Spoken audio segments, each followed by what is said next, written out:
What's going on, guys? This is episode 8 of the Jpeg Journal. We're super excited today. We have on a special guest here, Michael Keene. So how you doing today, Michael? Hey, what's up, brother? How's it going?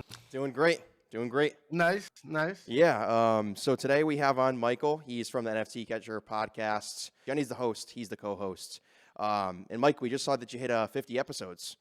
That's awesome. Congratulations. Yeah, 51 now. Thank you very much. It's been awesome. And It's been a great run. Yeah, that's awesome, man. One thing I do want to say is we actually went back and we started on the first episode, watching that. We've watched them here and there, throughout the timeline.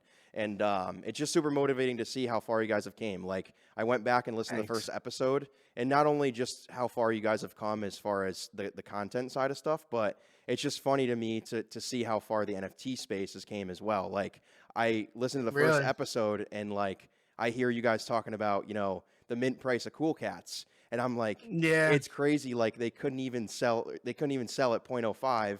So they lowered down to 0.02, and now it's like we have mint prices at like at like 0.1 and up. Like, yeah, it's crazy. Like, it is crazy. 3.5 is normal for some mints. Yeah, for Dutch auctions. Right. Yeah, it's wild. Yeah, it's crazy. It's crazy how far it's come. Like, we've obviously talked before, and we always wish we got in earlier, but there's always so many more projects to come. So we're super excited to be here, and yeah, you're in a good spot. That's awesome. Yeah.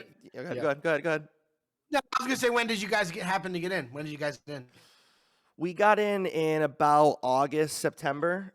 We joined a group called Digits. They're now known as Rugburn, but it was kind of like this little bounty system. It was really just for a community, and they gave out alpha, stuff like that.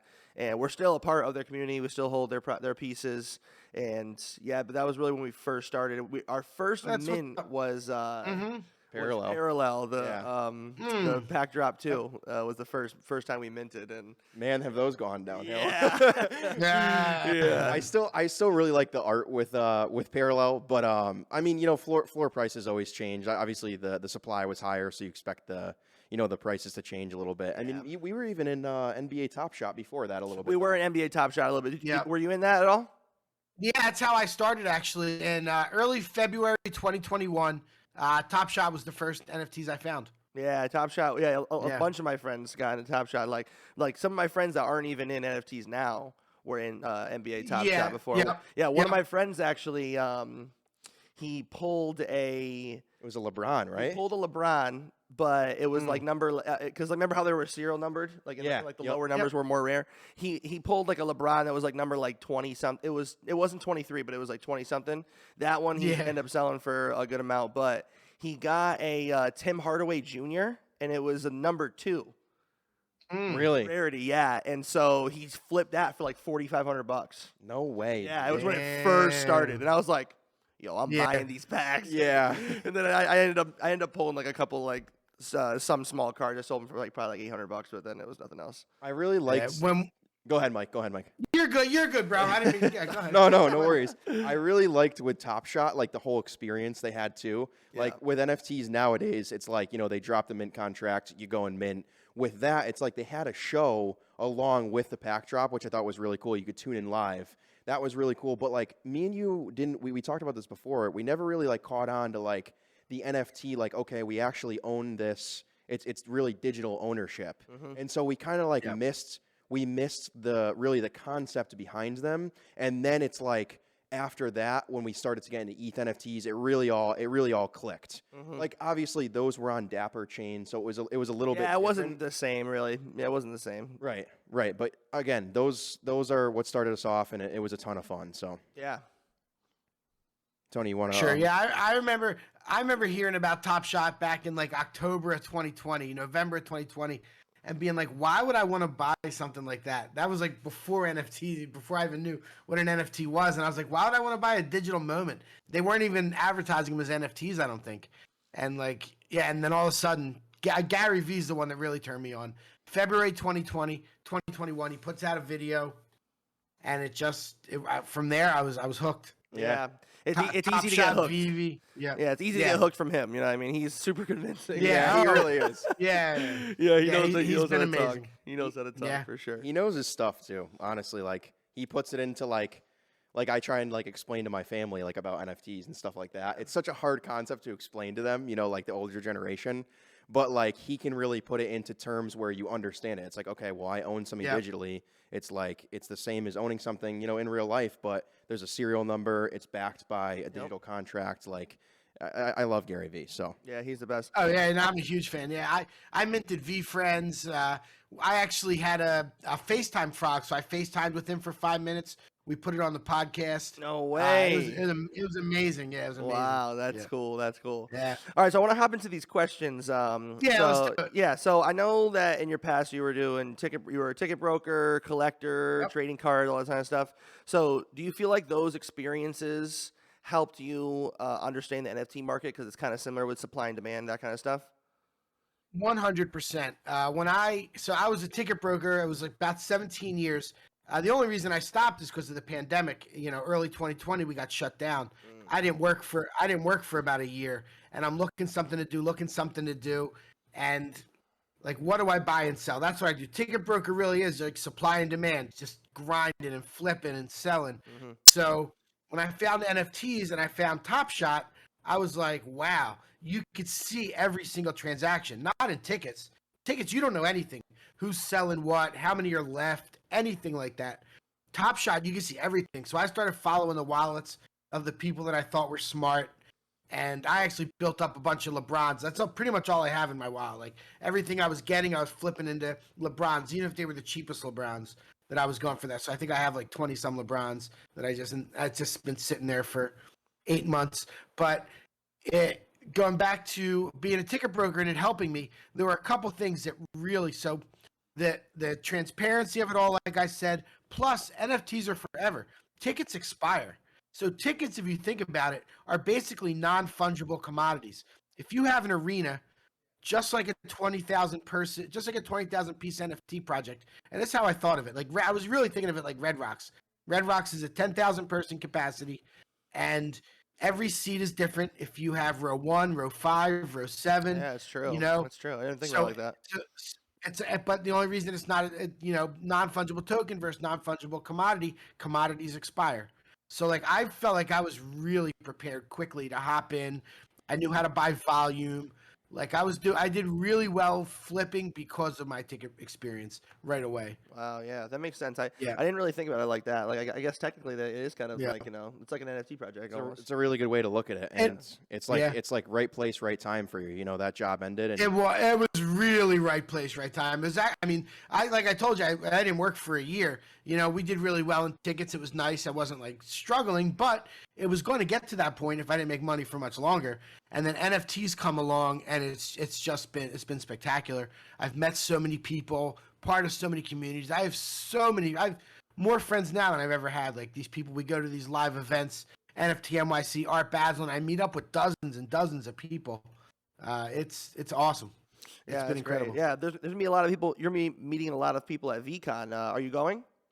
Yeah, heck yeah, I'm going. Yeah, so I know Jenny's going to be talking, right? She has like a panel. She's hosting a panel. She's hosting 6 panels. Wow, that's crazy. Yeah, she's hosting. I know, it's amazing. That's amazing. Congrats, Jenny, if you're watching. Yeah. Congrats. Yeah, congrats, Jenny. Thank you.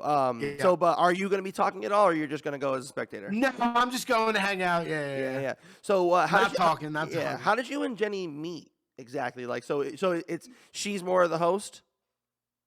We're co-hosts. Okay. She does the intros and the outros, but we're a team. Okay. She's more popular than I am. She's got more followers and gets more engagement and stuff.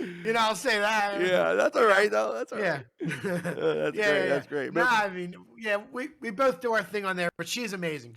Jennifer's amazing. Were you guys friends prior? Like, did you guys meet somewhere before? Not really. So no, not really. We were both on Twitter, and I might have commented on something. She might have, I don't know. We might have commented on each other's things once in a while, but like, she had posted something about maybe I should start a podcast, and someone was like, yeah, you should. And I had already been thinking about doing it. Cause I was hosting Clubhouse rooms like 3 or 4 nights a week, and they were really popular, and it was fun. getting great people, and I guess people liked my perspective. So I was thinking about for a little bit to do a podcast, and I just, messaged her on the side. I was like, hey, maybe, if you're going to do a podcast, I was going to do one. Here's my website. Maybe we'll do one together. And we got on a Zoom, and it kind of worked out. The producer's my buddy Andy, who's been in audio video for 20 years, and we've been really good friends for a long, long time. He's been incredible. We couldn't do it without him. I'm sure you guys know, unless you're doing your own producing, it's really nice. It's a lot of work. It's a lot of work. Yeah, it's a lot of work. It's a lot of work. He has to re-listen to it, and he does a lot. Yeah, he does our Twitter. But that's how we met. So I just I said, let's do it. And then we kind of went back and forth a little bit. Then we got on a Zoom. Seemed to work. We did episode 1, a few people listened. We did episode 2, got a little bit of nice feedback, and 51 episodes later, yeah, we're still cranking along. Yeah, it's super inspiring, Mike, like I said before. So yeah, it's not, thanks. Yeah, no problem, man. As as we venture into these questions here, kind of my questions, as a Bored Ape holder, my question is, do you think that you would ever sell? Now, obviously, Gary Vee thinks a lot of projects are going to go to zero, as we've heard before. Yep. Not saying that Bored Ape will, but let's say you ever Sure. saw like a massive dip in the Bored Ape floor. Do you think that you would kind of let go of it and at least recuperate some of those funds that some of that ETH that you spent on it? Well, we've seen it dip a few times. We saw it go from 65 down to 35 or so when the mutants, after the mutants dropped. We saw one after the coin, it went all the way down from like 110 to 80, and then came all the way back. Like it's painful, but I wouldn't sell on a dip. Yeah. I don't think. Yeah. Unless something comes out horrible about the founders or whatever, something could happen. If I ever needed the money, I would sell it, but I really do feel like it's got a super bright future. I feel like they are the Google, the Amazon of this Web3 space so far. Anything can happen in the future. Look what happened with the punks. The punks are, they're toiling in the low 50s now. Yeah, I know. I saw that. They're like 58. I was surprised. Yeah. There's really I know, no it's almost. utility I'm itching to get one, to be honest with you. Yeah. For some reason, I can't bring myself to spend 150 grand on it. I don't know. Yeah, I don't blame you. It's probably a smart move, though. It's literally a moment in internet history, though. That's why I like the CryptoPunks. Yeah, there's not much utility, but it really is it's like, oh my god, that guy's got a punk. You know what I mean? Yeah. I love him. I really do like him. I know. But yeah. Do you guys know about the V1 punks? I don't. No. I've seen them though. They're like it's 20, something right? to look up. They're like, I think they're more like 10. Oh, 10 or 11, 9, up in that range. Yeah.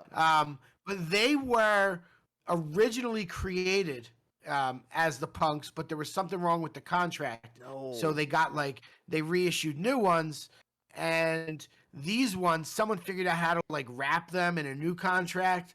So Wow. they're being sold and bought now, and some people are saying, I have a really good friend who's like, you gotta get in, it's gonna be huge. And then we interviewed Franklin the other day, and I asked him, I'm actually gonna ask a bunch of people the question and see what they end up saying. But he was like, I don't know, because the mint date is much newer. So they are the original ones, but it's in a wrapped contract. I'm not sure. That could be that's always something for people to think. That could be something. Isn't there other versions too that have released? I thought there's the funks that are like the backwards ones. Yeah. Okay. Yeah. I've seen those definitely.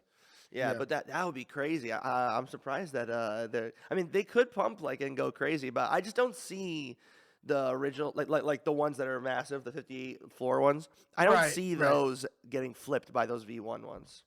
Yeah, I don't see it either. Yeah, there was a reason. Obviously, that the contract was kind of screwed up. So there was a reason that they switched to another collection. Yeah. Speaking of contract screwed up, did you guys see what happened last night? Ooh, No. You saw nasty. it? What's the name of the project? Aku avatars. Yeah, Aku Tars. It's Micah Drew Johnson. He's actually a former Major League Baseball player.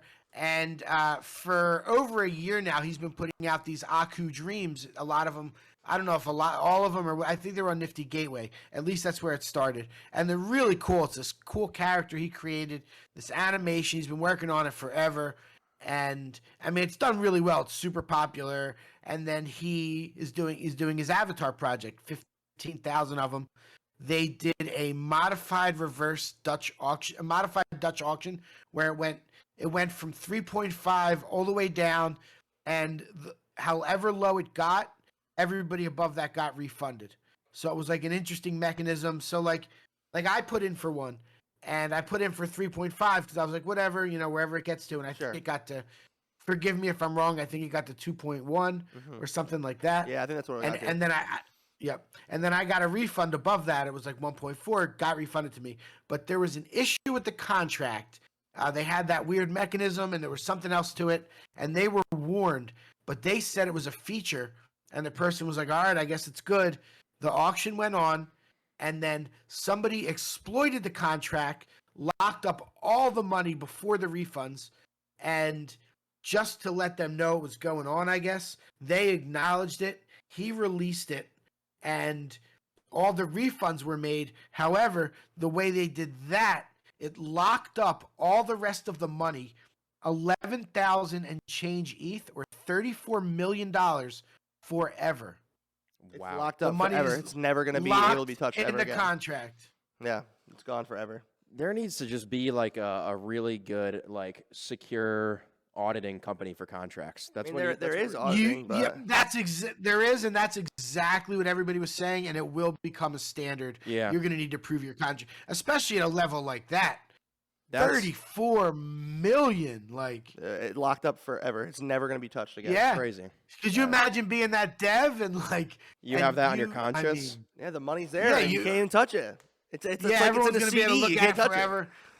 And Mike is out there, and the Akutar's team is out there. They're going to keep building, and they have that was the money they were going to use to I think Aku Dreams is going to become a movie. Like that's the whole premise behind what he's building. Yeah. And I mean, I don't know, man. 34 million. I can't imagine losing that money. I can't even imagine what would happen. Yeah.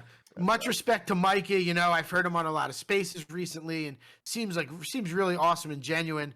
And he also says that he's gonna, use this as motivation to keep building. So yeah, terrible situation. Definitely some huge mistakes were made, but yeah, I can't wait for all the news articles coming out. Oh, this is why NFTs are a scam. Yeah, $34 million disappears. Yeah, it is a shame. It is a shame. It is a shame. What could be done with that 34 million? Yeah, I know. I mean, you learn from your mistakes. I congratulate him for taking that and using it as an experience and moving forward with it. Yeah. Yeah. It really is. He says it's all I can do. He says. Yep. Yeah, Mike. And to go back into the questions a little bit, we want to know what your biggest goal is with the NFT Catcher Podcast. Whether it be just really consistently posting episodes, or if you're looking to do kind of releasing your own NFT, or even maybe going into video form and creating a studio, like we have here. Yeah. The ultimate goal would be for it to have Spotify buy us for $100 million, like Joe Rogan. Yeah, that would be, that's the ultimate goal. I mean, if we're talking ultimate goals, but that's not really anything we talk about. Like, we haven't taken any advertising. There's a lot of people ask to pay to come on. Like, we don't do any of that. Like, we're really doing it. Jennifer has a job in Web3. So do I, so like we're doing it because we love it, and hopefully something will come of it one day. I'd like to have Gary Vee on the podcast. We talked about him. That's kind of an immediate goal. He did promise 5 minutes from the floor of VEECON for us. So hopefully we're going to get 5 live minutes with him from VEECON. But I'd like to do a full episode. I love his podcast. You guys listen to Props and Drops? Yes. Yeah, he's great. It's really good. It's really good. He's really great. Good. I listen to all his stuff. I wait. I have notifications on for him on YouTube. Yeah, every time he posts them, I'm like, oh, Gary Vee, got to watch it. Yeah, he's amazing. Yeah. He's great. There's actually people in our Discord that say they say like what time each episode that I mention Gary Vee. Yeah, I always say something. Yeah. I give out a word of wisdom or something. Like, he's always got something great to say. He does. He does. That's very inspiring, and he gives. I know he's a lightning rod. I'll tell you, I was around a year ago is when he announced VeeFriends, and that's when I got a MetaMask, and that's when I loaded up my MetaMask, and I bought 2 of them. I bought the FaceTime frog that I still have, and I bought a Keen Kingfisher, believe it or not, just like my last name, Keen. Yeah. So I had to buy. I bought a rare one of those, and I was on Clubhouse, like I said, and most of the people were against it, and like quote unquote fudding it, like people say. Yeah. But we were just having nice lively discussions, and I stood by it the whole time, and then everyone knew it. They're like, you were right, I guess. I was like, people were like, I wish I would have listened to you and got on that one. Yeah. I sold the Kingfisher for 5.25 ETH 10 months ago. I didn't want to sell it, but it was a lot of money at that time. 5.25 ETH. I used that to get my Bored Ape and my and 6 Punks comic V1s when they were minting, and 5 Cool Cats and all that stuff. So like it, worked out. Yeah. Oh, it definitely worked out for you. I tried to buy the same token back again. Someone had it listed for 14.5, and I put a 10 offer on it. They didn't accept it. No, damn. The same. Well, that'd be nice to get that same exact one back. That would be cool. That would be cool. The one that slipped away. I always look at the ones I sell. Like the ones you sell, like I'm always I almost never do. I never look back. I do every time. Oh, we do every time, Mike. Like we'll go and mint and we'll sell pre-reveal and be like, let's go see what we pull. Then we'll go in the activity. And we're just shooting ourselves in the feet. Like, where's the 101? I mean, it's never happened, but you know what I mean. Like, we'll pull a rare or something. We'll be like, that could have gone for double what we sold it for. Yeah. Did you happen to? Go ahead, Mike. I've looked a couple times. Oh, go. Oh, yeah, no, it's okay. I don't mean to keep. We're talking to each other. No, you're good. I looked back a couple times. One time it was for my kennel dog, my Bored Ape Kennel Club, and I sold it embarrassingly for 1.2 ETH. I didn't know. They gave it to us for free, and it was like, that's free. where it was, And it had laser eyes when it revealed. It had laser eyes when it revealed. No. Damn it. Yeah. That's all right. That's all right. I missed that guy. I wish I would have. That's one I wish I would have kept. Yeah. Do you have mutants, or you didn't hop on the mutants? I have one mutant. I have the M1 mutant of my ape. Nice. Which I just looked, and they're up to like 36. Yeah, those have been going crazy. They've been going absolutely crazy. I know. It's going to go crazy up to the land drop. The land drop was announced for the 30th. They announced it today. Yeah, I saw that. There's 100K, right, is the size? There's 100K of them, and there's going to be 10,000 are going to go to ape owners, 20,000 to mutant owners, and you're going to have to buy with ape token, with ape coin. I heard that, right? It's a 300 ape coin, right? Oh, is that what it is? Yeah, 300. I heard. Yeah, I heard it's 300. Right. Yeah, which isn't that bad, but I mean, all the the price shot up on it today. Yeah, it did. It went up to like 17. I saw it went to like 17. Yeah, but I mean, it's probably an all-time high. Oh yeah, definitely. Because a lot of times especially the mutants are pumping like crazy because of the land. I feel like once the land does drop, after that they'll probably trickle down. 1,000%, it's going to come down a good amount after the land is claimed. Yeah. There's it seems like there's a lot of liquidity in the market from MOONBIRDS. So speaking of mutants, MOONBIRDS flipped mutants. Yeah. And sure did. I mean, obviously, we've been kind of dragging this on about talking about it, but it's just crazy how much volume and money, liquidity is flowing into to MOONBIRDS. 100K ETH in a week. Yeah. Yeah. I mean, obviously the founders like Kevin Rose and those guys over there, they're doing a great job. They've built up businesses in the past, so definitely a solid team there. I tuned into their Twitter space. It was I think on Thursday, and they had some great things to say. So they gave a little bit of information on nesting, on staking. We don't have much info about really what the rewards are going to be yet, but it seems like there's going to be some differentiating between how long each nest is staked. So they'll change based on rarity. So they'll be like golds, platinum, diamonds, those kinds of things. And they really just went over like a little bit about Web3, like where they're looking to venture.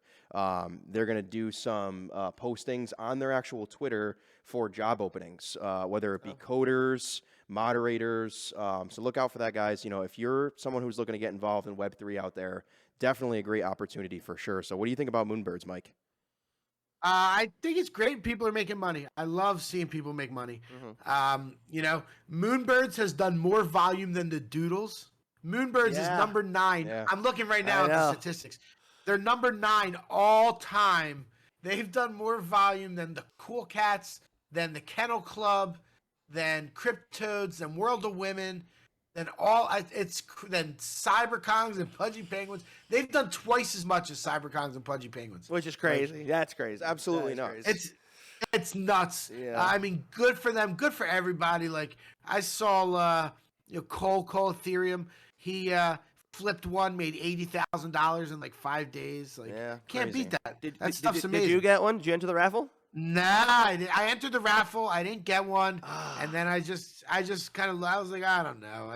I don't like to buy stuff after it's shot up. I know. Yeah, As soon as it drops, you see it's like 10 to 15. You're like, all right, that's the top. Yeah. Then it goes to Yeah, 20, right, 25. I You're like, know. all right, that's the top. It goes to 30, Yeah. 35. You're like, that's the top. It goes to Yeah. 40. It's like, It's very hard to time when's a good time to buy. Never know. Obviously, unless it dips, then you know it's dipping. Maybe I could get one here and then have it go up later. But yeah, I mean, we had some huge sales. So the highest sale of the Moonbird, 265 ETH. It was number one rarity, which is crazy. Wow. So it's $800,000 had just sold this week. Yep.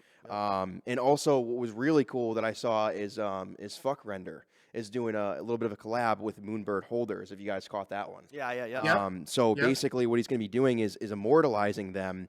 There'll be 15 winners. It only goes out to Moonbird holders, obviously, and he'll quote unquote immortalize them. And it gives it a little bit of aspect of like the fuck crystals, like fuck renders art. Yeah. So Yeah, for sure. it's really cool. And with that being said, actually, a guy named Lacause on Twitter, lacause.eth, he actually pulled a 1-of-1 glitch, and Fuck Render already immortalized it for him, which I thought was pretty cool. Wow. We'll pop up these pictures for you guys to check out there. Really cool stuff with Moonbirds. Yeah. Really cool stuff. Yeah. All right, Mike, so I think you wanted to give us a little bit of alpha. Let's hear about it. Yeah, well, we were just talking about Fuck Render, and he has agreed to come on the podcast on May 4th. So Oh. Wednesday, May 4th, yeah, we're going to have him on. I'm very excited about that. Wow, that's awesome. May the 4th. Yeah. Let's go. Yeah, That's gonna be sick. I was an old school. I have the founder's DAO that he created for Pixel Vault. I had Fuck Crystal, and I didn't get an avatar yet, but big fan of his for a long time now. Yeah, that project's done super well. I love it. It's been holding a good floor. We and- talked about the avatars on here. I really, dude, I love Fuck Render's art. Like, his Yeah. art is really one of a kind. It's like, it's No, it is. very... It's unique, that's for yes, sure. Yes, for sure. exactly. Yeah, it is definitely unique. I mean, it's actually a bargain right now if you really like for who he is. 0.23 is the floor for Yeah. the Fuck avatars, Yeah. which is really low. We were talking about picking some up. we were talking about it. They are cheap. They are cheap, and Yeah. the crystals are like 0.7, but the avatars are definitely cheap. And yeah, the crystals were 0.2. I mean, were 2 ETH for a long time. Long time, yeah, they were. Yeah. Did you Yeah. get into VFriends series 2? I meant to ask you. Yeah, I have. I got one for free from my OG. I won one from the book games, and I bought a third one. And I was actually looking to buy more. I wouldn't mind owning 10 or 20 of them. Honestly, like, it just depends on how much ETH I want to spend. But like, I have no doubt that it's going to do well. Oh Like, yeah, you know. It's funny, Mike, because I was literally gonna say we should split one because it dipped below 1, and it was like 0.98. I was like, yo, let's split one. It's 1.5 now. It's probably gonna keep going. yeah, it'll probably keep going Yeah, from it's here. probably Yeah. gonna keep going. You know, it might. You know, there's going to be chances because you know how the markets go. Like, you could see once all the people that get the allow list, it might lower a little bit. After the reveal, it might lower a little bit. Yeah, Like, true. there still could be chances. Like, I don't know. You never know what'll happen. But Yeah. Gary pumps stuff so well. He's like an amazing marketer. Oh an yeah, amazing anything he touches, Yeah. it absolutely goes insane. Adidas pumped too, because there was like small rumors that you were gonna be able to get whitelist for the land from the other side, but obviously that wasn't true. But they did pump. They went over to ETH. They were going market for a little bit. Tony, we have we have a choice. We could either pick up a VFriends 2, or we could meet Michael at VEECON. Split a ticket. Yeah, well, I'm not going to be. No, I mean it only allows for one entry, so we both have to get one. Yeah, I'm not going to VEECON, but I am going to NFT NYC. Are you gonna be going? Yeah, absolutely. Yeah, We'll see you there. That was amazing last November. It was a spectacular time. Yeah, it was fun. Yeah, I wish that I was into it. It was so then. fun. It was so fun. Yeah, I can't wait. And it's like it's during the week too. It's like Monday, Tuesday, Wednesday, Thursday. That's kind of interesting. That's better for me. I work at a restaurant, so it's better for me. I don't have to, Right. They want you on the weekends. yeah, for sure. exactly. And it's pretty close to us too. Like New York is a 45-minute hour train ride from us, so not bad at all. Be there. Did you get in on the NBA drop, the association? I didn't. I saw you guys wanted to talk about it, so I checked it out some. A couple people in my Discord were asking about it. I did not get in on it. Yeah. Cool that it was a free mint. Good for them. Yeah. So they ended up doing a free mint, and, Mike, and let me it got tell you messed something. up. You dodged a bullet. Yeah, you did. Dodge a bullet. I mean, no disrespect to NBA. I love what they did, but the drop was a little rocky. So, it was Antonio, I'll bad. let you. I did read a little something about that. So what happened? What Yeah. was going on So there? pretty much what happened is the mint happened, and it was a free mint, and there was 18,000 people got a allow list, and they were like all promised to guaranteed a mint, and it was 1 mint per person.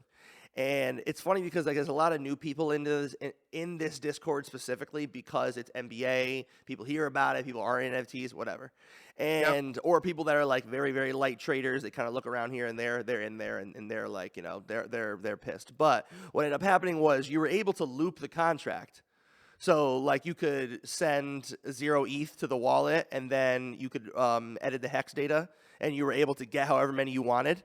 And one guy got 100, and he literally spent 2.3 ETH on 100 of them, and 2.3 ETH in gas on 100. Right. Sure. Straight, because it was straight free. And so people started getting pissed. They were rioting in the Discord. They're flooding it like crazy. Oh my god! Oh, this is ridiculous.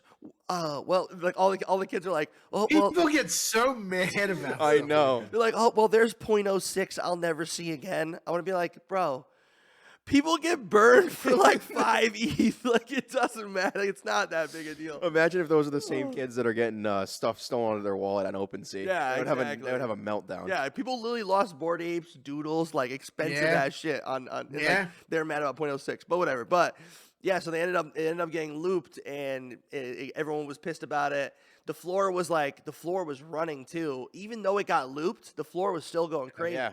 It was dipping and it was just getting eaten up. Yeah. And who's that dude that they always talk about that like buys like 100 and then he like lists them all at the same price? The guy they talk about in Jpegs. But everyone was just getting into it. They were scooping up like crazy amounts. One guy had like 80 in his wallet. One guy had hundreds. People were scooping them like crazy. And then they ran to like 0.4. And then the NBA announced that they were going to airdrop 12,000 more to make up for the people that missed out or whatever. Oh, you can't add. I know. Wow. So Like, not only that, but how about originally everyone as soon as it was minting and the contract started getting looped, the mods in Discord were saying, "Oh no, that's not the right OpenSea. It's not the right OpenSea collection." Yeah. But it was the right OpenSea collection, and so then they merged the whole thing to a new OpenSea collection. Yeah, it was all messed up. It was a mess. They had two collections on OpenSea that were tied to the same contract. Yeah. It was very bad. So then they dropped the 12,000 more, and the floor just plummeted, and now it's at like 0.16. But they are cool because they're reactive, and we had talked about before on the project. I obviously you probably know the Art of Seasons that dropped recently. I don't know if you heard of it. I'm not familiar with that one actually. No? All right, yeah. So the Art of Seasons dropped a while ago. It was a super low key mint. Not a lot of people knew about it. It triggered our tools it triggered icy tools in our Discord, and a bunch of us hopped on it, and you could mint 8 of them. It was 0.08, and it was their art is reactive. So depending on if it's night or day, the art your looks time different. zone. It zone. changes Wow. for night and day. Yeah. I'm looking at the collection. Yeah, cool. Yeah. Okay. So the project released, and pre-reveal it pumped to like 0.2, and I ended up just flipping one for a quick 2x, and then the art came out, and they're not all different. So like some of them are the same. It was a open edition. open edition. Almost Yeah. like open edition. You know how like they're all like the same? Well, yeah, exactly. Yeah, so it's kind of like that, but there's like 5 or 6 different like editions, and then so there's just all copies of them. So people didn't like that, so the floor dropped all the way to like 0.05.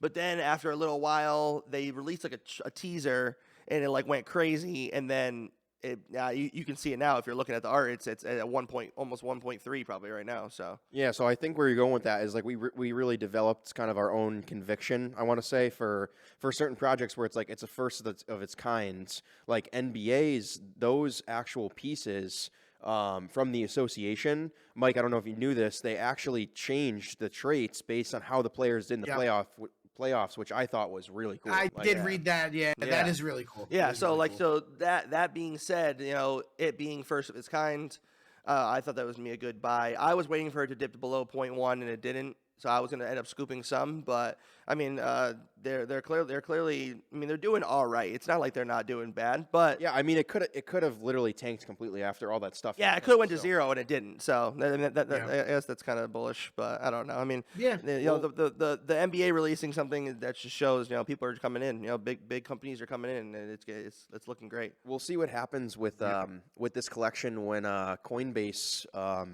Marketplace goes public for everyone. So recently this week, it actually launched. And Mike, do you have access to it by any chance? I don't think I do.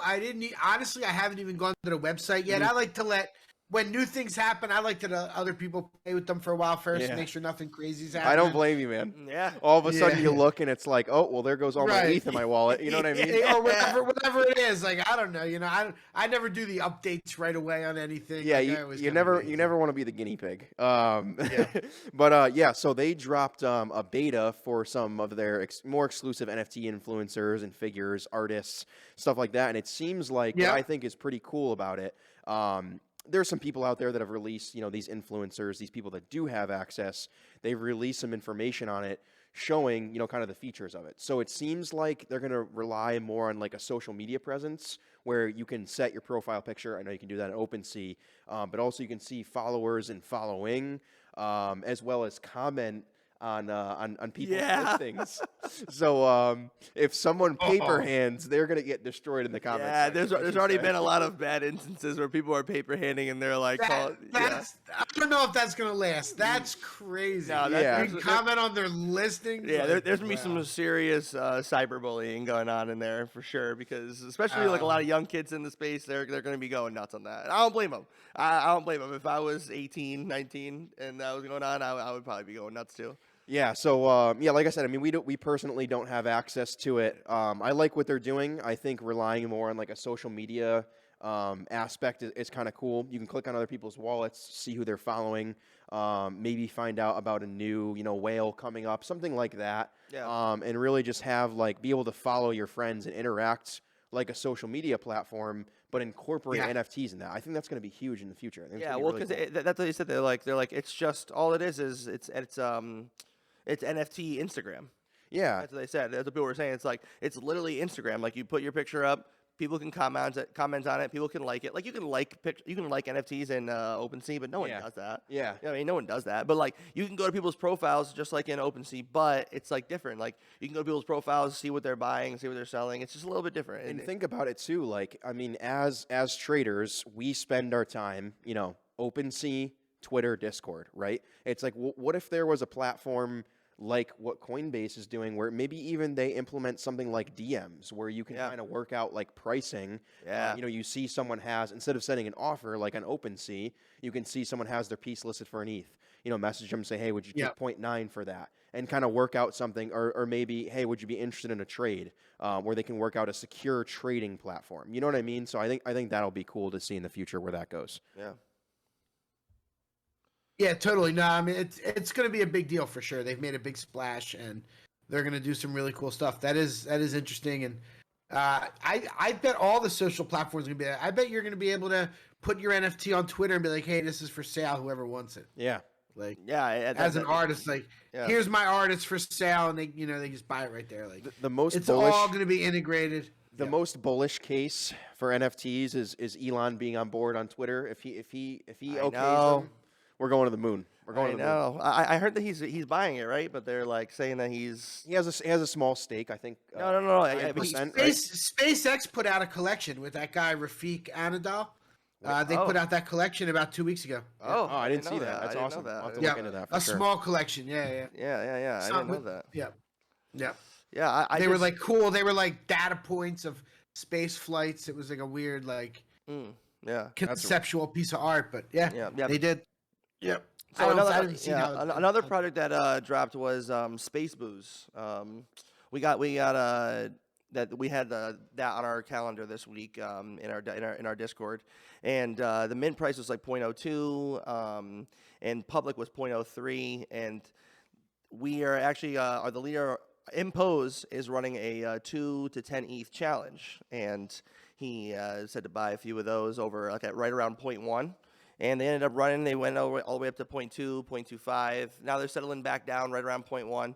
But I am interested in the challenges. I see them in Discords here and there in a lot of alpha groups, and I am interested in the challenges because it's fun to to ride with other people. You know what I mean? Especially if you have the ETH to do it, kind of make a couple risky plays, see what you can pull off. You know? Yeah. No, but I like doing that. Have you ever been in any alpha groups before, Michael? Yeah. I mean, I'm in a bunch of them. I'm in the Pixel Vault Founders DAO, and I mean, we do it a little bit at NFT Catcher. I'm a big fan of Nifty Alpha. Is that what they're called? Nick and Pio. They have the show on Twitter in the morning. I have their token. I'm in their group. They do a really great Twitter space. If anyone's new in NFTs, like listen to that Monday through Friday. It's like I think it's 9 a.m. Eastern, 9:30 Eastern, something like that. They go on Twitter Spaces. That's a really solid listen. Of really just you'll learn a lot listening to those guys. Yeah, definitely. Like just the I feel like the Twitter Spaces, that was like they launched those at the perfect time. Yeah. When those came out, it was like the perfect timing for that because right when they came out, they got utilized like immediately. Yeah, I feel like a lot of Clubhouse users like yourself, Michael, probably came over, and kind of hopped on. They all did. Yeah. Twitter Space killed NFT Clubhouse. NFT Clubhouse was amazing. Yeah. It was honestly better in my opinion. I like how more people can be on stage. It's Clubhouse was the place to be, but now it's Twitter Spaces. It's funny that Twitter tried to buy Clubhouse for like $4 billion or something back in May. Really? And Clubhouse was like, nah, no thank you. And then Twitter Spaces just built their own and oh man, they should have took the offer when they had it. Take the money. They definitely should have taken the money. Yeah. It was like that was like a courtesy offer. They were basically like, take some money or we'll just build it ourselves. Yeah. That's like the guy that sold Victoria's Secret. You ever heard that story? No. The guy that sold Victoria's Secret, he owned it, and his wife or daughter was named Victoria, but it wasn't like so much like a lingerie at the time, and he sold it for like 200 million or like 100 million, and then like 12 months later, exactly 12 months later, the valuation on it was like 6 billion or something like that. Oh my god. He went to the Golden Gate Bridge, jumped off, killed himself. No. No. Yeah, Really? dude. Oh my god. Crazy, dude. That's crazy. Terrible. That's terrible. But I really do like the aspect like Clubhouse had, which I wish Twitter Spaces would do something more like that, which is allow more people on stage. Yes, it gets disorganized when there's all these kinds of people hot micing and things like that. But Tony, like some of the best conversations we've had in knowledge that we've gained, alpha that we've gained, is from these Discord voice channels. Voice chats are amazing. I love going. I love hopping in voice, especially in even in a project Discord. You never know who you're going to talk to. Yeah. You never know who's a mod here or who's in this alpha group or who knows this. I mean, there's people people are grinding for whitelist, obviously, but you never know. There's always people in there. It's crazy. Yep. Yeah, totally. I met the best people on Clubhouse. Monday night, I'm actually going to be having a revival room with one of my buddies. We're going to hop on there. That's awesome. Nice. We'll hop in there. We'll hop in there with you for sure. I'll send you a link. It's. I mean, we haven't done it in months, but it used to be amazing. We had awesome people coming through. Yeah. That's awesome. Yeah. Artists and go ahead. Yep. All right, Mike. Yeah. Well, I think that pretty much wraps up all we have here. But yeah, I mean, if there's any other projects that we missed from this week, anything that any projects that you're super bullish on, that kind of fell under the radar, anything like that, we're happy to talk about them. For sure. Sure. I mean, I'm a big fan of Chippy's World. Do you know Chippy's World? Do you know Zane Ghaziani? I've heard the name, yes. I haven't heard of Chippy's World. He worked at VFriends, but he's just OG in the NFT space. He dropped Chippy's World this week. It did really well. There's only 2,500 pieces. sold out in 4 hours. The mint was like 0.75. It went up to 0.16. It's back to like 0.11, but it's really cool. He's just super chill about it. He particularly asked Gary Vee not to get involved because he wanted to build a community by himself. Interesting. He says the reason he did 2,500 pieces is because he wants a community of like 1,000-ish. He thinks that's a lot easier to manage than one of like 4,000 or 5,000. And his Discord is closed on the weekends. It's been that way for months. I've been chilling with him in the Discord. Our NFT community came hard. I have like 15 of them. I'm just a big fan of him, and I think it's really cool. Chippy's World. Under the radar. Not so much under the radar, but are you guys familiar with Smilesverse? I talk about that project. Yeah, I listen to your podcast about it. Yeah. Okay. Yeah, Smilesverse is cool. That's one of my favorite projects. Yeah, you heard the interview with Wahid and Giovanni? Yes. Is that the one you heard? Yeah. Okay, yeah, it was really good. Yeah. Really cool. That was really good. I met those guys back in the Clubhouse days, back in like September. They came on our Clubhouse, and we had to make, it was all love and getting ready. He dropped that project and went well. Like, what else? There's one coming up soon called Chimpers, Chimpers. Yep. This is by Timpers. His name's Timpers, right? Nouns, right? Yep, yeah, exactly. Yep. His collection, his Genesis is at like what, a 40th floor, something like that. It's something high. Yeah. Where was it? Let me see if I could find it. Oh, that's all right. But I was looking on Twitter. Yeah, that one's gonna do well. That one seems exciting if you can get in at a decent price. I like that. I like that Chippy's World. I want to take a look into that. I really like. You should take a look. Yeah. I really like projects that are organically grown like that. Tony and I are part of Three Landers, and like that was kind of the roadmap. A lot with it was really just natural growth. No like overhyped, that kind of thing. Like really like let's build what we're gonna build, not do what everyone else is doing. And people that want to join us and believe in our project will believe in us. You know what I mean? I really like that kind of roadmap, that strategy about it. Because those people really are confident in what they're building, and it seems like they know what they're doing. So they're not the ones that are going to just flip. It's an interesting dynamic in the NFT space these days because like there are some projects where the person is just selling art. We saw it with Drifters. With Drift. His open edition, like, and people are mad that like no, there's no utility and the price goes down, like, but there's also like there's some things that are sold as collectibles, and like so like when I talk about the things I talk about what I like because I like the developers behind it, I like the artist. If there's something like I'll quick flip anything if I think it's going to do well. I have no problem doing that. But like the ones I recommend are the ones I really like, and I can't promise what it's going to do financially. Like when I recommend it, I really hope it does well. People did have exit liquidity; they could have made nice money off of Chippies if they want. Like a lot of people in our Discord are in it. But I always talk about why I like it, what I'm doing, why I'm doing it, but never promise any kind of money. It's really hard, That's why That's why they say NFA DYOR, right, Mike? Yeah, for sure. I mean, but all these Discords, like we talk about the alpha groups, these are people that want to just get in and out and make money, and the only thing they care about is making, and that's fine. Like 90% of the people or more in the NFT space are here to make money, and I totally get that. But there's sometimes in my Discord, like I want to show off an artist friend of mine's project, and like I'm not promising anybody it's going to make money. Like, I don't know. Yeah. Like, maybe the dude will become popular, but just somebody that I like the art, I'm going to buy. Like, I do that. Like, and it's like a weird dynamic. Like, everyone always wants to know, like, if it's going to make money, when it's going to. And I don't blame them. Like, there's a lot of people, people don't want to just buy stuff just to buy.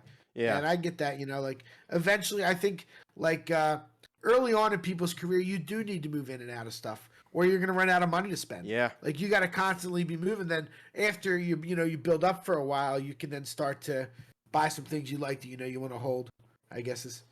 Yeah, I think being a quick flipper in the beginning is good, to agree with your point. I'd say, we're more I think collectors. I mean, obviously everyone has their quick flips, but like, I don't know, coming from sneakers and fashion and stuff like that, and I have a lot of Funkos. I get into all these like little collectibles. I've always been a collector since I was a kid. I have baseball cards that my father's passed down. And Tony, you've been into sports. You have. Oh yeah. We were huge into Pokemon. Oh man, Pokemon last year or 2020. And yeah, no, definitely like getting into those kind of industries, you know, it kind of makes it Nice. like you get attached to it. You do. You know what I mean? Like Yeah. I have one 3-lander I split with somebody. It's like I have that one 3-lander, and like if we sell that, it's like I never got that thing again, you know? Yeah. Yeah. That's the truth. Yep. You know, You're out. Yeah, Yep. Steve Aoki said that. Steve Aoki said that. He's like, yeah, you know, like I bought a CryptoPunk, I bought it for like, you know, something or whatever. He ended up selling it for like 100 something ETH, and he's like, you know, and I sold it, and I'm happy I got the money, but I'm just like, now I don't have a CryptoPunk. Man, I missed that thing. You know, I don't have it anymore. Right. You know. That transaction history is gonna haunt you for the rest of your life. Yeah, You're looking it's back, be like, oh, this guy owns it now. Like, man, I wish I could yeah. put it in offer and get it back. But I have a lot of those. I have Yeah. a lot of those. Hey, I had meant to ask you, Michael. Do you know Yeah. about 8-Bit Me? 8-Bit Me.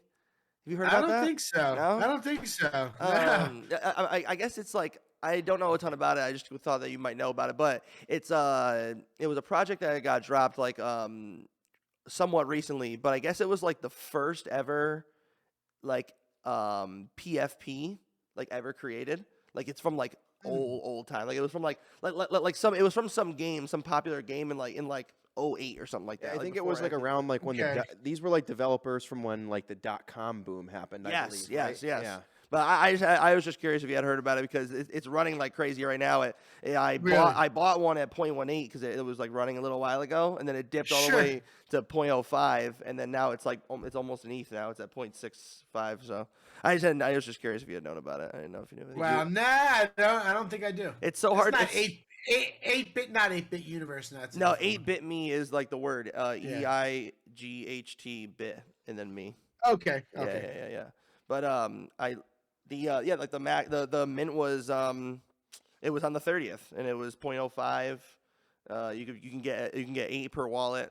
People went crazy, but Nice. you know, like that's another one. Like it's like kind of like first of its kind. Yeah. Once you get into stuff Yeah. once you get into stuff like that, it's like you go crazy. Being like a gamer and a collector too, like one of the first of its kind that I really liked was Generative Dungeon, where you could like play it on OpenSea. I thought that was so Don't cool. talk to me about Generative Dungeon. I know. Piece of shit. Tony paper-handed one mic accidentally. It wasn't really paper hand. I bought it like 0.3, and then it pumped all the way to 0.9. I'm like, oh, I'm taking this to the house. Okay, yeah, so it wasn't a Nothing wrong with paper-handed. that. No, Nothing wrong. oh, there's something wrong with it. Right after I sold, I literally put the listing up at night. In the morning, it sold at like 8 a.m. I woke up at 11. That morning, Gary Vee posts about it. Posted on Twitter. You know, I love this thing, Generative Dungeon. You can play it on OpenSea. It's great. It pumped up 3 ETH. I wanted to kill myself, dude. I literally was so pissed. I was so pissed. I couldn't believe it. Oh man. All right. Well, I think that's all we got today. Yeah. We definitely want to thank you for coming on. We'd love in the future to have you on again or come on NFT Catcher. Yeah. I'd love to. Yeah, for sure. I love chopping it up with you, and I'd love to hear what Jenny has to say too. You know, she seems super chill. So yeah, She is. we'd like to chop it up with you guys, and that's about it. So we'll go ahead and wrap it up there. Love it. Yeah, and maybe we'll see you at NFT NYC. Yeah, We'll see. for sure. We will see you. I hope so. Hit me up. All right, man. All right. We'll see you. Thanks. Take All it right. easy, Mike. All right. Bye. See you guys. Thank you. Yo, what's going on, boys? Just doing a little outro here for you guys. We forgot to announce the free month giveaway for .jpegs at the end of that last podcast. So here it is for you guys. Pop that up. NFT Wiz, congratulations. We'll contact you in the Twitter DMs. And you got a free month of .jpegs. So go ahead, hop in, get to know the server, and say what's good in general chat. Peace out, boys.